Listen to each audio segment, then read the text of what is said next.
Certains messages arrivent sans prévenir et suffisent à faire basculer toute une vie.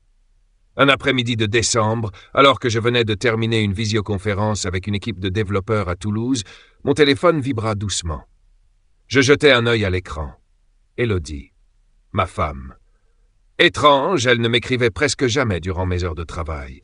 Un instant de soulagement, vite balayé. J'ouvris le message et mon monde s'effondra. Je pense qu'il est temps qu'on arrête. J'ai rencontré quelqu'un qui me rend vraiment heureuse. Ne cherche pas à me retenir, c'est mieux pour nous deux. Je te laisse l'appartement à Lille. Quant à notre épargne retraite, je l'ai transférée sur mon compte personnel.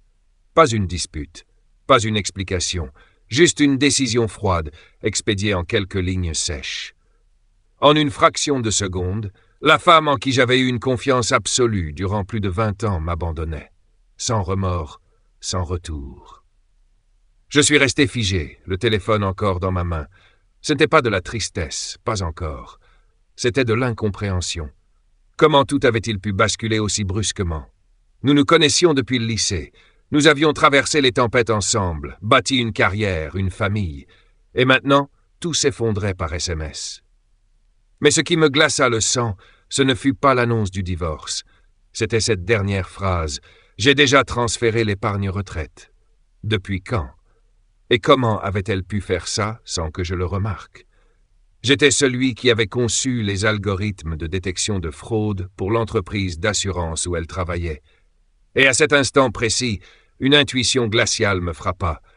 Ce message n'était pas la fin d'une histoire d'amour. C'était peut-être le début d'un piège, d'un plan soigneusement orchestré, dissimulé sous l'apparence d'une rupture. Le système que j'espérais ne jamais avoir à utiliser venait de s'activer. Après le message de rupture d'Élodie, je n'ai pas fermé l'œil de la nuit. Des questions tournaient en boucle dans ma tête. L'amour peut mourir, d'accord, mais vider un compte retraite sans laisser de traces, cela sentait le mensonge bien préparé. Je rallumai mon ordinateur personnel. Dans un dossier crypté, j'avais conservé une application que j'avais moi-même développée. Un système de surveillance financière. À l'origine, ce n'était qu'un tableau de bord familial, mais au fil du temps, je l'avais transformé en un véritable outil de détection de fraude. Il analysait les flux financiers et repérait les comportements suspects grâce à des algorithmes d'apprentissage automatique. Je me connectais à l'interface, le doigt hésitant. Les données commencèrent à défiler. Et là, une alerte. Des virements nombreux, petits. Rarement plus de quelques milliers d'euros, mais répétés et étrangement chorégraphiés. Tous convergeaient vers des comptes inconnus à Luxembourg et Monaco. C'était pas une erreur, c'était une tactique, un schéma classique de dissimulation de fonds. Puis, le message s'afficha. 3 comptes gelés automatiquement. Je n'avais appuyé sur rien. Le système avait reconnu les signaux et déclenché la procédure de protection, exactement comme je l'avais codé des années auparavant. À cet instant précis, j'ai ressenti une chose étrange, de la gratitude envers ce que j'avais construit, comme si une forteresse silencieuse, oubliée depuis longtemps, venait de se dresser entre moi et une trahison. Toutes ces nuits à peaufiner chaque ligne de code, à tester les anomalies, à simuler des attaques, avaient abouti à ça. Une défense invisible, mais implacable. Élodie avait sans doute planifié tout cela depuis des mois, mais elle avait sous-estimé une chose. Je n'étais pas qu'un mari. J'étais aussi l'architecte du système qui venait de la démasquer. On ne se rend compte qu'on perd quelqu'un que lorsqu'il est déjà trop loin. J'ai rencontré Élodie à 17 ans, dans une salle de classe poussiéreuse, durant un cours d'histoire soporifique. Elle était assise 2 rangs derrière moi, toujours la première à lever la main, et la dernière à quitter la salle, encore hilar avec ses amis. Moi, je me contentais de griffonner dans mon cahier, évitant le regard du professeur. Élodie, elle, brillait comme un rayon de soleil dans une journée grise. Nous nous sommes aimés alors qu'on ignorait encore tout de la vie. Nous avons traversé ensemble les années étudiantes fauchées, partagé notre premier studio dans la banlieue de Lille et appris à vivre avec presque rien. Je me souviens de ces soirées où les nouilles instantanées étaient notre festin, transformé en dîner romantique grâce à 2 bougies usées et une vieille radio qui grésillait du jazz. Puis, Il y a eu le mariage, un enfant. J'ai décroché un poste dans la fintech. Elodie a lancé son activité de déco. Elle était l'âme vivante de la maison, et moi le pilier stable. On se complétait, malgré nos différences. Mais depuis quelques années, quelque chose avait changé. Rien d'évident. Pas de disputes enflammées, pas de portes claquées, pas de nuits passées ailleurs. Non, juste une distance. Insidieuse, silencieuse, froide.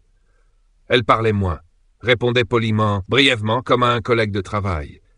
Elle ne partageait plus rien de ses projets, ne demandait plus mon avis. Elle commença à dissimuler ses revenus, à effacer son historique, à utiliser des comptes à son nom seul. Une fois, j'ai remarqué des virements vers des portefeuilles électroniques suspects.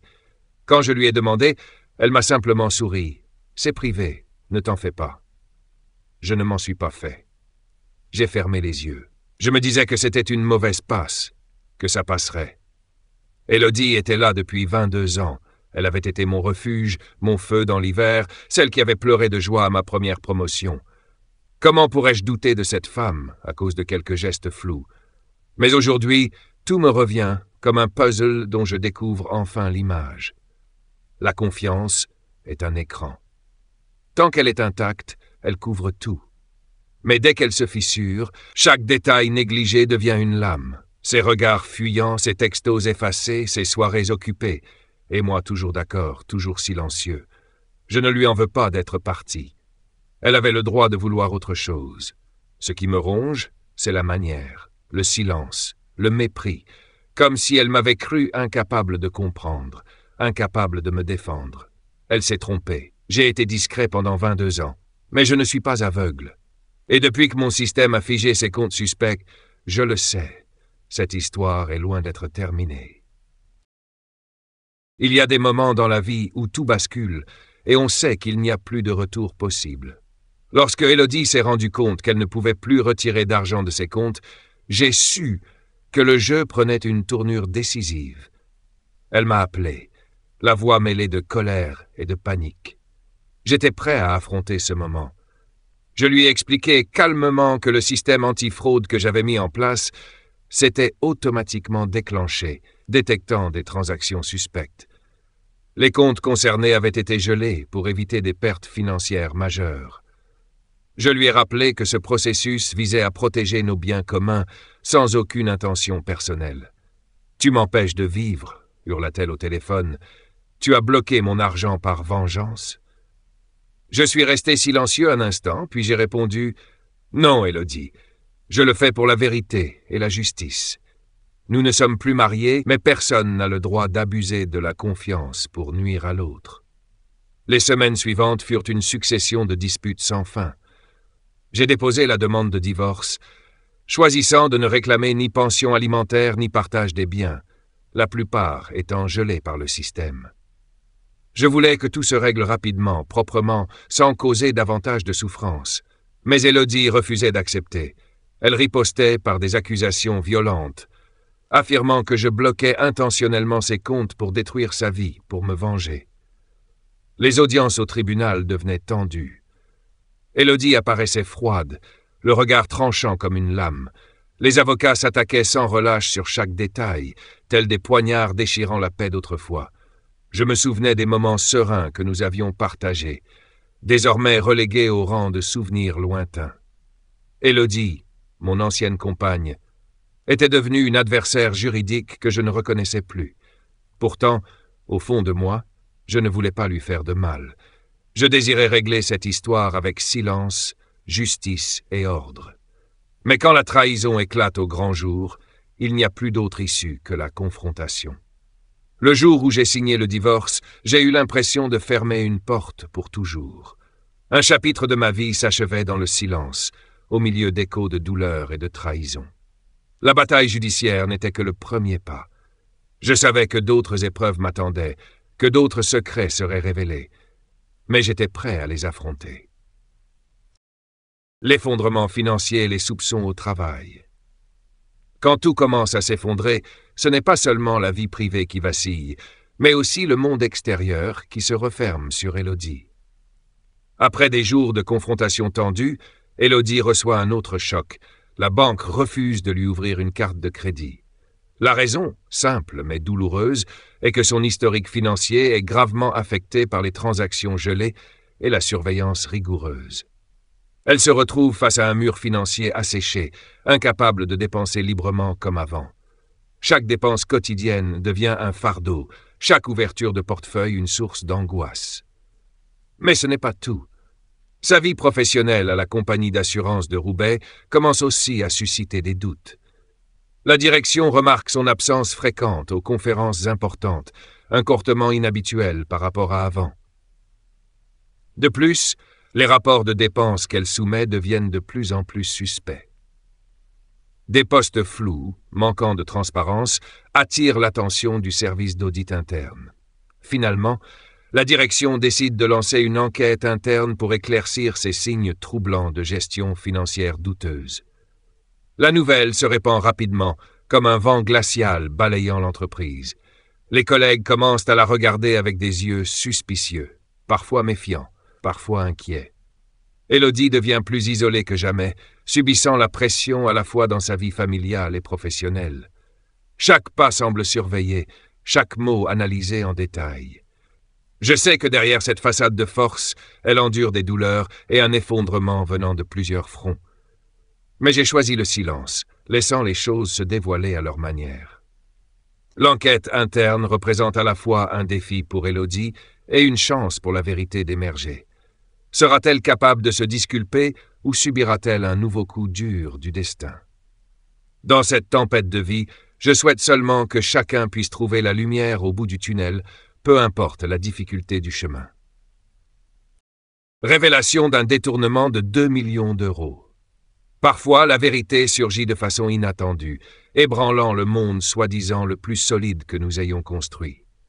Un jour, sans prévenir, je reçois un appel d'un inspecteur financier du Bureau d'investigation économique. Sa voix porte un message inimaginable. Élodie et un collègue de la compagnie d'assurance de Roubaix ont détourné plus de 2 millions d'euros sur une période de 2 ans. Ce chiffre, pour moi, n'est pas qu'une somme astronomique. C'est le symbole d'une trahison, d'une duplicité, d'un mensonge accumulé au sein d'une relation que je croyais solide depuis 22 ans. Le système antifraude que j'avais conçu pour protéger notre patrimoine familial, pour me protéger moi-même, s'est retrouvé par inadvertance à révéler un scandale financier monstrueux. Chaque ligne de données, chaque transaction est enregistrée avec une précision implacable par le système. Mes algorithmes complexes n'ont pas seulement détecté les anomalies, ils ont immédiatement gelé les comptes concernés, empêchant les fraudeurs de continuer leur manège. Un sentiment mêlé de soulagement et de douleur m'envahit. Soulagement que la vérité éclate enfin, douleur que la personne en qui j'avais confiance soit la plus grande des traîtres. L'inspecteur me fournit une montagne de documents, rapports, preuves détaillées des transactions douteuses. Tout démontre la sophistication et la planification minutieuse d'Élodie et de ses complices. Ce qui m'a le plus bouleversé, c'est qu'ils n'ont pas simplement détourné de l'argent pour leur profit personnel, mais qu'ils ont employé des stratagèmes complexes, camouflant leurs actes sous des coups apparemment légitimes. Je savais qu'avec ces preuves, il n'y aurait plus de retour en arrière possible. Je me préparais à une bataille judiciaire intense, mais aussi pleine d'espoir pour la justice. La vérité était désormais de mon côté. Je n'étais plus seul dans ce combat. Le système que j'avais créé, un gardien invisible, m'avait permis de reprendre une part de pouvoir et de contrôle sur ma vie. Désormais, chaque fois que je regarde ce système, je ne vois pas seulement du code et des algorithmes, mais la preuve vivante de la force de l'intégrité et d'une détermination inflexible. La faim et la sérénité silencieuse. Parfois, la vie ne demande pas des cris de colère, mais une lumière assez forte pour éclairer les coins les plus sombres. Élodie a été officiellement poursuivie en justice. L'intégralité des avoirs sur le compte commun a été gelée, ne laissant qu'un maigre solde de 3 000 €, un chiffre symbolique, une ultime déclaration marquant la fin d'un chapitre sombre. Je me tiens là, non pas avec rancune ni colère, mais avec une clarté d'esprit et une sérénité indescriptibles. Après tant d'années de complicité, d'espoir et de confiance, la vérité a finalement parlé. J'ai présenté au tribunal toutes les preuves démontrant mon innocence. Chaque ligne de données, chaque rapport financier, tout prouve que je n'ai jamais été impliqué dans ces machinations frauduleuses.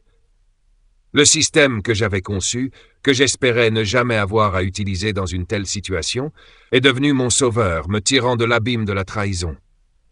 Je n'avais pas besoin de crier, de hurler pour réclamer justice. Tout s'est joué dans les chiffres, dans le code, dans une logique implacable et incontestable. Même si Élodie avait été celle que j'aimais, j'ai compris que l'amour ne peut coexister avec le mensonge. Cette trahison ne m'a rendu que plus fort, plus lucide. Je regarde mon système avec une fierté silencieuse. Ce n'est pas qu'un produit technologique, mais une preuve de persévérance, d'intégrité et d'un esprit indomptable. La vie continue, sans bruit, sans éclat, juste avec une âme apaisée pour reconstruire ce qui compte vraiment. J'ai appris que parfois le silence et la lucidité sont les meilleures armes pour gagner. Le plan de rachat de la maison et le réseau des victimes. Il existe des secrets qui n'attendent que d'exploser comme des bombes à retardement, brisant tout ce en quoi vous avez cru. Après une série de chocs successifs, je ne pouvais rester les bras croisés. Une part de moi brûlait de faire toute la lumière, de creuser jusqu'à la racine de cette trahison. Et une fois de plus, le système que j'avais conçu a révélé un secret encore plus terrible. Élodie n'était pas seule. Avec Thomas Renaud, son amant, elle ourdissait un plan perfide. Utiliser un tiers pour racheter ma maison, puis la revendre à un prix surévalué, empochant un profit illégal. Il transformait cette maison, jadis pleine de souvenirs, en simple marchandise d'un jeu sophistiqué de blanchiment d'argent. Je suivais chaque transaction dans le système. L'argent ne circulait pas seulement dans le compte commun, mais aussi à travers des comptes secondaires complexes, destinés à détourner tout soupçon. Mais mon système était conçu pour détecter cela. Mais ce n'était pas tout. J'ai découvert un réseau d'autres victimes, 12 familles, toutes prises au piège de ces manœuvres obscures. Chaque famille avec son histoire, chaque histoire une blessure ouverte. Je ne pouvais plus rester spectateur. J'ai décidé de porter l'affaire devant le procureur de Paris. Un devoir, une quête de justice me poussait à ne pas fermer les yeux. Le sentiment était à la fois lourd et libérateur. Je détenais des preuves non seulement de ma trahison personnelle, mais d'un complot bien plus vaste, capable de détruire plusieurs autres familles. J'entrais dans un nouveau combat judiciaire, non pas par haine, mais par justice et vérité. Grâce à la lucidité et à la technologie que j'avais patiemment développée, je ne laisserais personne s'en sortir. L'histoire n'était pas terminée, mais j'étais prêt à affronter tout ce qui viendrait. Témoignage devant le grand jury. La vérité n'est pas toujours facile à accepter, mais devant la justice, c'est l'arme la plus puissante. Le jour où j'ai été convoqué à témoigner devant le grand jury reste gravé dans ma mémoire comme l'un des plus marquants de ma vie. La salle d'audience était tendue, tous les regards braqués sur moi, cherchant un indice, une explication à tout ce qui s'était passé. J'ai commencé par expliquer en détail le système que j'avais développé, un réseau technologique entièrement automatisé, fonctionnant uniquement à base d'algorithmes, sans aucune intervention manuelle. J'ai insisté sur le fait que ce système avait été conçu pour protéger les biens familiaux, détecter toute anomalie et agir immédiatement, de manière totalement objective et impartiale. L'équipe technique d'Orbus Union, avec qui j'avais collaboré, m'a aidé à transférer l'intégralité des données du système, depuis les plus petites transactions jusqu'aux rapports détaillés sur l'activité financière.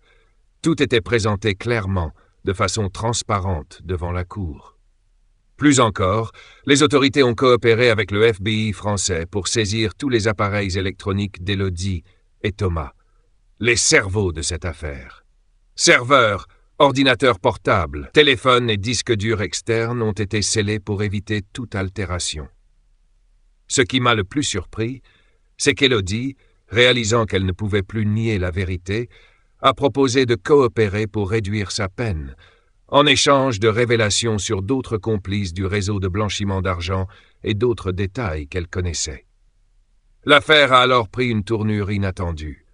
D'un simple conflit personnel, elle est devenue un spectacle de vérité et de justice, où chaque témoignage pouvait faire basculer le cours des choses. Je me tenais là, non pas en tant que personne trahie, mais comme un combattant de la vérité, de la justice et des innocents sans voix. Mon regard parcourait la salle, percevant l'empathie et parfois le doute. Mais je savais qu'avec la vérité révélée, la justice triompherait. L'enquête se poursuivait. Mais ce jour-là, j'ai senti la force de la transparence, de la technologie et du droit. Accusation et choix.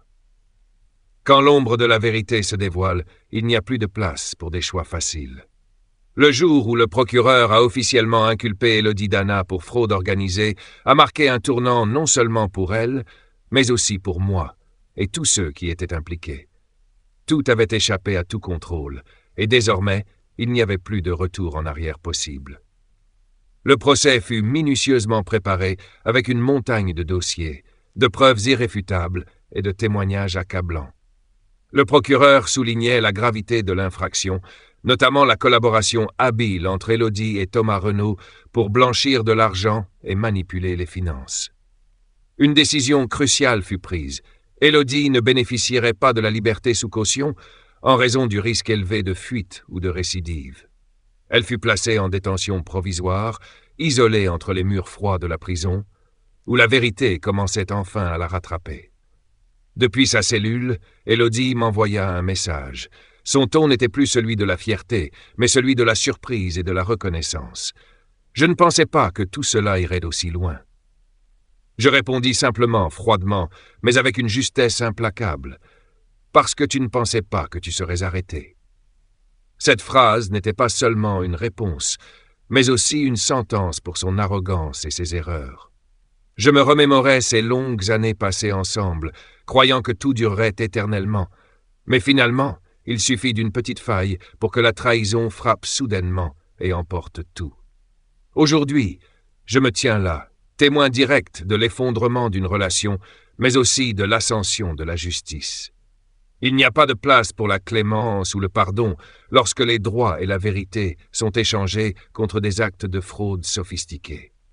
La bataille n'est pas terminée, mais j'ai choisi la voie claire, celle de la transparence et de la responsabilité.